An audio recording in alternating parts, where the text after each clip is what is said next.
ಓಂ ಶ್ರೀ ಗುರುಭ್ಯೋ ನಮಃ. ಪ್ರಿಯ ವೃಷಭ ರಾಶಿಯವರೇ, ಈ ವಿಡಿಯೋವನ್ನು ಹಗುರವಾಗಿ ತೆಗೆದುಕೊಳ್ಳೋದಕ್ಕೆ ಹೋಗಬೇಡಿ. ಯಾಕೆಂದರೆ ಇಂದು ನಾವು ಹೇಳುವ ಮಾತುಗಳು 100ಕ್ಕೆ 100 ಸತ್ಯ. ವೃಷಭ ರಾಶಿಯವರ ಜೀವನದಲ್ಲಿ ನಡೆದ ನಿಜ ಘಟನೆಗಳ ಆಧಾರದ ಮೇಲೆ ಇದನ್ನು ಹೇಳಲಾಗಿದೆ. ನೀವು ಶಾಂತ ಸ್ವಭಾವದವರು, ಕುಟುಂಬ ಪ್ರಿಯರು, ಸಂಸಾರವೇ ದೇವರು ಅಂತ ನಂಬಿದವರು ನೀವು. ಆದರೆ ಇದೇ ನಿಮ್ಮ ದೊಡ್ಡ ದುರ್ಬಲತೆ ಆಗಿಬಿಡುತ್ತೆ. ಈ ದುರ್ಬಲತೆಯನ್ನು ಉಪಯೋಗಿಸಿಕೊಂಡು ನಿಮ್ಮ ಸಂಸಾರಕ್ಕೆ ಬೆಂಕಿ ಹಚ್ಚುವ ಒಂದು ರೀತಿಯ ಮಹಿಳೆಯರು ನಿಮ್ಮ ಜೀವನಕ್ಕೆ ಬರ್ತಾರೆ. ವೃಷಭ ರಾಶಿಯವರು ಒಮ್ಮೆ ಯಾರನ್ನಾದರೂ ತಮ್ಮ ಜೀವನಕ್ಕೆ ಹತ್ತಿರ ಮಾಡಿಕೊಂಡ್ರೆ ಅವರನ್ನು ದೇವರಂತೆ ನೋಡ್ತಾರೆ.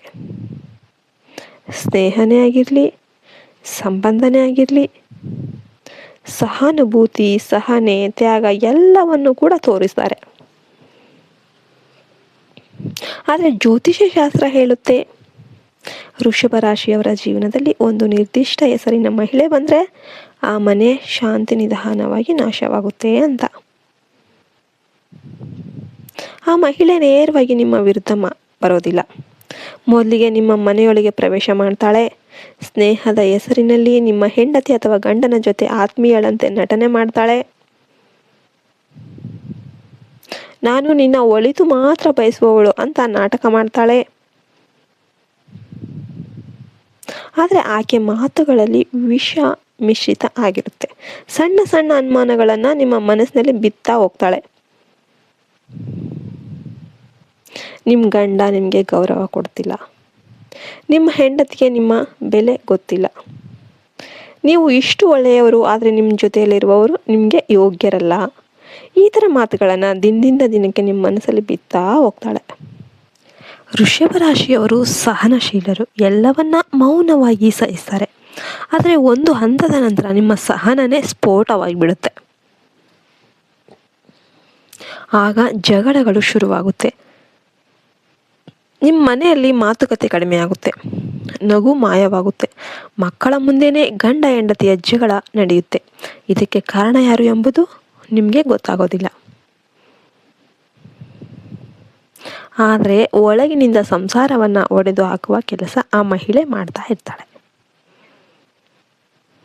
ಜ್ಯೋತಿಷ್ಯ ಶಾಸ್ತ್ರದ ಪ್ರಕಾರ ವೃಷಭ ರಾಶಿಯವರ ಮೇಲೆ ಶುಕ್ರನ ಪ್ರಭಾವ ಹೆಚ್ಚು. ಶುಕ್ರ ದುರ್ಬಲವಾದ ಸಮಯದಲ್ಲಿ ಅಥವಾ ರಾಹುಕೇತು ದೋಷ ಇದ್ದಾಗ ಇಂಥ ಮಹಿಳೆಯರ ಪ್ರವೇಶ ಅನಿವಾರ್ಯ ಆಗುತ್ತೆ. ವಿಶೇಷವಾಗಿ ಆ ಮಹಿಳೆಯ ಹೆಸರಿನಲ್ಲಿ KSLRN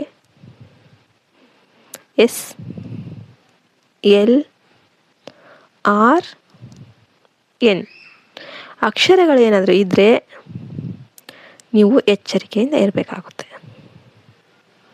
ಆಕೆ ನೋಡೋದಕ್ಕೆ ಮಾತ್ರ ಹೊರಗಡೆ ತುಂಬ ಸೌಮ್ಯವಾಗಿ ಕಾಣ್ತಾಳೆ, ಧಾರ್ಮಿಕಳಂತೆ ಕಾಣ್ತಾಳೆ. ಆದರೆ ಆಕೆ ಉದ್ದೇಶ ನಿಮ್ಮ ಸಂಸಾರದಲ್ಲ, ನಿಮ್ಮ ಶಾಂತಿಯನ್ನು ಕಿತ್ತಾಕೋದು. ವೃಷಭ ರಾಶಿಯವರೇ, ಒಂದು ವಿಷಯ ನೀವು ನೆನ್ಪಿಟ್ಕೊಂಬಿಡಿ, ನಿಮ್ಮ ಸಂಸಾರವನ್ನು ಹಾಳು ಮಾಡುವವರು ಶತ್ರುಗಳು ಆಗಿರೋದಿಲ್ಲ. ನಿಮ್ಮ ಮನೆಯೊಳಗೆ ಬರ್ತಾ ನಿಮ್ಮ ಕಷ್ಟ ಕೇಳುತ್ತಾ ನಿಮ್ಮ ಕಣ್ಣೀರು ಒರೆಸುವಂತೆ ನಟಿಸುವವರೇ ಆಗಿರ್ತಾರೆ. ಇದೇ ನಿಜವಾದ ಅಪಾಯ. ನಿಮ್ಮ ಎಲ್ಲ ರಹಸ್ಯಗಳನ್ನು ತಿಳಿದುಕೊಂಡು ಅದನ್ನೇ ನಿಮ್ಮ ವಿರುದ್ಧ ಬಳಸುವವರು ಇವರು. ಆದರೆ ಭಯಪಡೋದಕ್ಕೆ ಹೋಗಬೇಡಿ. ವೃಷಭ ರಾಶಿಯವರಿಗೆ ಮಹಾಲಕ್ಷ್ಮಿಯ ಅನುಗ್ರಹ ಸದಾ ಇರುತ್ತೆ. ನೀವು ಸರಿಯಾದ ಸಮಯದಲ್ಲಿ ಎಚ್ಚರಗೊಂಡ್ರೆ ಯಾವ ಶಕ್ತಿನೂ ನಿಮ್ಮ ಮನೆಯ ಸಂಸಾರವನ್ನು ಸಂಪೂರ್ಣವಾಗಿ ಹಾಳು ಮಾಡೋದಕ್ಕೆ ಆಗೋದಿಲ್ಲ. ಪ್ರತಿದಿನ ಶುಕ್ರವಾರ ಲಕ್ಷ್ಮೀ ದೇವಿಗೆ ದೀಪ ಹಚ್ಚಿ ಓಂ ಶ್ರೀ ಮಹಾಲಕ್ಷ್ಮೀ ನಮಃ ಅಂತ 16 ಬಾರಿ ಜಪ ಮಾಡಿ. ನಿಮ್ಮ ಮನೆಯಲ್ಲಿ ತುಳಸಿ ಗಿಡನ ಒಣಗೋದಕ್ಕೆ ಬಿಡಬೇಡಿ.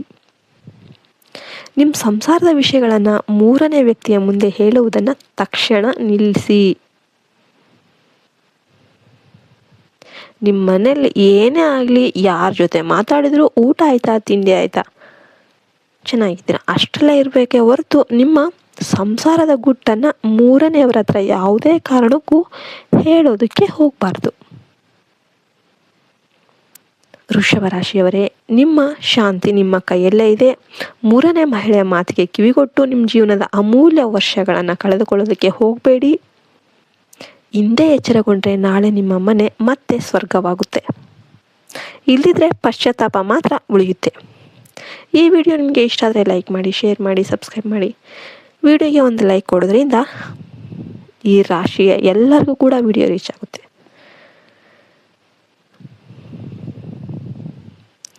ನಿಮಗೆ ನಿಮ್ಮ ಜೀವನದಲ್ಲಿ ಕೂಡ ಇಂಥ ಮಹಿಳೆಯ ಪ್ರಭಾವ ಇದೆ ಅಂತ ನಿಮಗೇನಾದರೂ ಅನಿಸಿದರೆ ಶ್ರೀ ಮಹಾಲಕ್ಷ್ಮಿ ಶ್ರೀದೇವಿ ರಕ್ಷಿಸು ಅಂತ ಕಮೆಂಟಲ್ಲಿ ಬರೀರಿ. ದೇವಿ ಕೃಪೆಯಿಂದ ನಿಮ್ಮ ಸಂಸಾರಕ್ಕೆ ಮತ್ತೆ ಶಾಂತಿ, ಪ್ರೀತಿ ಮತ್ತು ಸಮೃದ್ಧಿ ಮರಳಿ ಬರುತ್ತೆ. ಜೈ ಮಹಾಲಕ್ಷ್ಮಿ, ಜೈ ಹಿಂದ್, ಜೈ ಭಾರತ್ ಮಾತೆ. ಹರಿ ಓಂ ತತ್ಸತ್. ಸರ್ವೇ ಜನೋ ಸುಖಿನೋ ಭವಂತು.